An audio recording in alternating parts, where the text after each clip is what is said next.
There are several ways to manipulate a part once you have brought it into your assembly. In this video we're going to do examples for the trim and stretch tool, the rotate tool, mirror tool, and the scale tool. Let's start with the trim and stretch tool. So I think I'm just going to explain the tool and then I'll give you an example of how it works.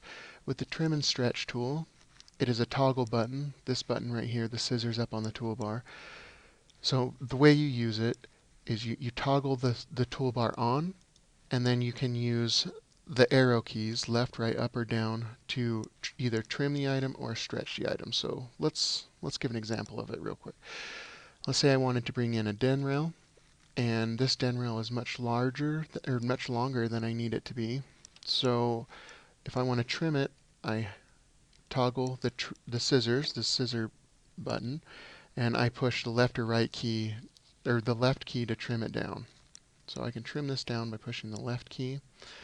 Now I can bring it all the way back by pushing the right key, but if it goes over what the original image was, then it will stretch it out. So you can see that moment where it stops trimming it and starts stretching it.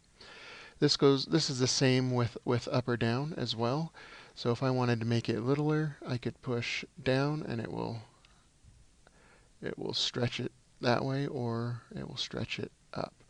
When you're done using the trim tool, be sure to turn the toggle off up here. Otherwise, when you push the arrow keys, it will trim whatever your selected layer is. I'm just going to go ahead and delete the den rail. And we will use the CH200 here for our next example, which is going to be rotate.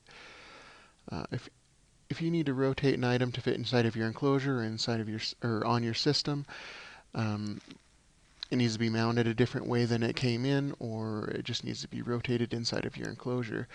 Then you make sure the item is highlighted, and you can use these buttons up here, which are rotate counterclockwise and rotate clockwise. When you click the button, it's going to rotate at 45 degrees. You can also use keyboard shortcuts, which are Control comma and Control period, to do the same. I'm going to jump over to Station View to talk about mirror. Most of the time when you use a mirror function, it's going to be because you need to mount it on a different side.